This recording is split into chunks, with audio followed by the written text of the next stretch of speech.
السلام علیکم ناظرین، T N N T V کے پاکستان اسٹوڈیو سے میں ہوں وقار حسین۔ سب سے پہلے شامل کریں گے نیوز ہیڈ لائنز۔ وزیر اعظم عمران خان کا پمز اور پولی کلینک ہسپتالوں کا اچانک دورہ، مریضوں کو دی جانے والی سہولیات کا جائزہ لیا اور مزید بہتری کی ہدایت جاری کی۔ پاکستان کو نفسیاتی جنگ کا شکار کیا جا رہا ہے، وزیر خارجہ شاہ محمود قریشی کہتے ہیں کہ دشمنوں کی سازش ہے کہ پاکستان میں انتشار پھیلایا جائے۔ پاکستان میں سال 2020 کا شاندار استقبال، چھوٹے بڑے شہروں میں فضائیں رنگ و نور میں نہ گئیں، منچلوں نے خوب ہلہ گلا کیا۔ نبی کریم صلی اللہ تعالیٰ علیہ وسلم کی شان میں گستاخی کرنے والوں کے خلاف پنجاب اسمبلی کے اراکین نے متفقہ طور پر مذمتی قرارداد منظور کر لی۔ اسد عمر کہتے ہیں کہ سندھ کا لوکل گورنمنٹ سسٹم آئین کے خلاف ہے، مقامی حکومت کا نظام غیر فعال ہے، اس کے باوجود ہم اس پر کام کر رہے ہیں۔ آل پرائیویٹ اسکول ایسوسی ایشن نے کراچی بھر میں نجی اسکول 6 جنوری تک بند رکھنے کا اعلان کر دیا۔ سیکریٹری تعلیم سندھ نے سخت سردی کے باوجود بچوں کی چھٹیاں نہ بڑھانے کا اعلان کیا ہے۔ کراچی میں نئے سال کا پہلا دن سرد ترین ثابت ہوا، سائبیریا کی سرد ہواؤں نے شہریوں کی کلفی جما دی۔ نئے سال کے آغاز پر مونٹریال کے 2 ایئرپورٹس پر ملازمین کی ہڑتال، CIRB نے مذاکرات کی میز پر واپس آنے کا حکم دے دیا۔ کینیڈا سے بھارتی طلبہ بڑی تعداد میں ڈیپورٹ، کینیڈا کی یونیورسٹیز میں جعلی دستاویزات جمع کرائی تھی۔ کینیڈا کے مینیٹوبا صوبے میں ایک مسافر ٹرین پٹری سے اتر جانے کے سبب اس میں سوار 13 افراد زخمی ہو گئے۔ کیوبیک کے مختلف شہروں میں برفانی طوفان، مقامی انتظامیہ صوبے کے مختلف علاقوں سمیت مونٹریال میں برف کو سڑکوں سے ہٹانے میں مصروف ہے۔ دنیا بھر کی طرح کینیڈا میں بھی نئے سال کا آغاز ہو گیا ہے۔ کینیڈین وزیر اعظم جسٹن ٹروڈو کی جانب سے عوام کو نئے سال کی مبارکباد دی گئی۔ امریکی صدر ڈونلڈ ٹرمپ نے نئے سال کے آغاز پر ایران کو سنگین نتائج کی دھمکی دے ڈالی۔ یہ دھمکی عراق میں امریکی سفارت خانے پر حملے کے تناظر میں سامنے آئی۔ بغداد میں مظاہرین کا امریکی سفارت خانے پر حملہ، مظاہرین نے امریکہ مخالف نعرے بازی کی اور سیکیورٹی کیمرے بھی اتار لیے۔ آسٹریلیا میں جنگلات میں لگی آگ بے قابو، ہلاک ہونے والوں کی تعداد 12 تک پہنچ گئی۔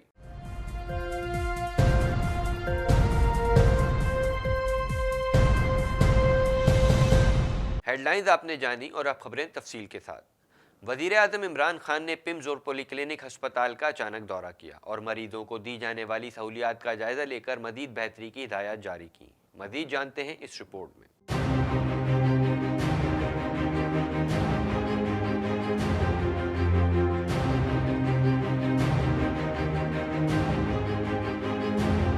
وزیر اعظم عمران خان نے پمز اور پولی کلینک ہسپتال کا اچانک دورہ کیا اور مریضوں کو دی جانے والی سہولیات کا جائزہ لے کر مزید بہتری کی ہدایت جاری کی۔ تفصیلات کے مطابق وزیر اعظم عمران خان نے اسلام آباد کے سرکاری ہسپتالوں کی کارکردگی کا جائزہ لینے کے لیے پمز اور پولی کلینک ہسپتال کا اچانک دورہ کیا۔ اس موقع پر ان کے ہمراہ معاون خصوصی ڈاکٹر ظفر مرزا بھی موجود تھے۔ وزیر اعظم عمران خان نے پولی کلینک کے مختلف شعبوں اور وارڈز کا معائنہ کیا۔ دورے کے موقع پر پولی کلینک کی سربراہ ڈاکٹر نائلہ اسرار نے وزیر اعظم کو بریفنگ دی۔ وزیر اعظم عمران خان نے مریضوں کی عیادت کی اور سہولتوں کا جائزہ لیا۔ وزیر اعظم نے اسپتال انتظامیہ سے صحت کی سہولتوں کی فراہمی پر بھی گفتگو کی۔ وزیر خارجہ شاہ محمود قریشی کا کہنا ہے کہ پاکستان میں لسانی تعصب پھیلا کر انتشار پھیلایا جا رہا ہے، ذہنی طور پر پاکستانی قوم کو شکست خوردہ بنانا اس جنگ کی سازش ہے۔ مزید جانتے ہیں اس رپورٹ میں۔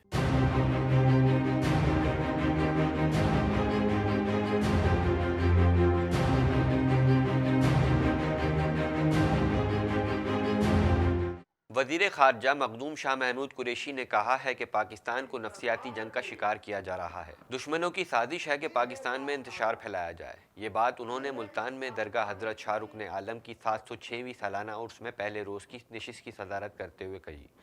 انہوں نے کہا کہ پاکستان میں لسانی تعصب پھیلا کر انتشار پھیلایا جا رہا ہے، ذہنی طور پر پاکستانی قوم کو شکست خوردہ بنانا اس جنگ کی سازش ہے۔ ضروری نہیں کہ ہر جنگ میزائل اور بارود سے لڑی جائے۔